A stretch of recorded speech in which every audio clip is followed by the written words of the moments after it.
अहो, ज्या लोकांनी विद्यार्थ्यांना नाही सोडलं, विद्यार्थ्यांच्या जीवावरती खोटे नाटे सगळे जे काही धंदे चालू केले आणि आपलं सगळं साम्राज्य उभं केलं, आता हे साम्राज्य राहणार नाहीये. हे अनधिकृत जे पण बांधकाम आहे मोठेगावकरांचं, हे आता तुटणार आहे.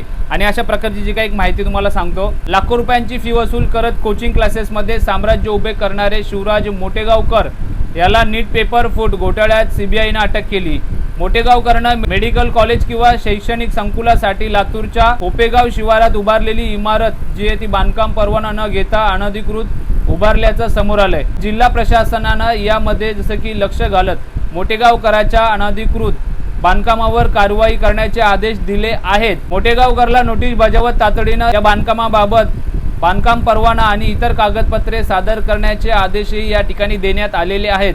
एकंदरीत काही अनधिकृत बांधकाम आहे मोठेगावकरांचं, हे आता या ठिकाणी तुटणार आहे. आणि ज्या ज्या वेळेस असा जो काही भ्रष्टाचार होतो त्यावेळेस तातडीची आणि कठोर अशी कारवाई, कायदेशीर कारवाई या ठिकाणी शासनानं घेणं गरजेचं आहे. तर एकंदरीत अशा प्रकारची जी काही कारवाई होते, अशा प्रकारच्या कारवाईबद्दल तुमचं काय मत आहे कमेंट बॉक्समध्ये नक्की सांगा.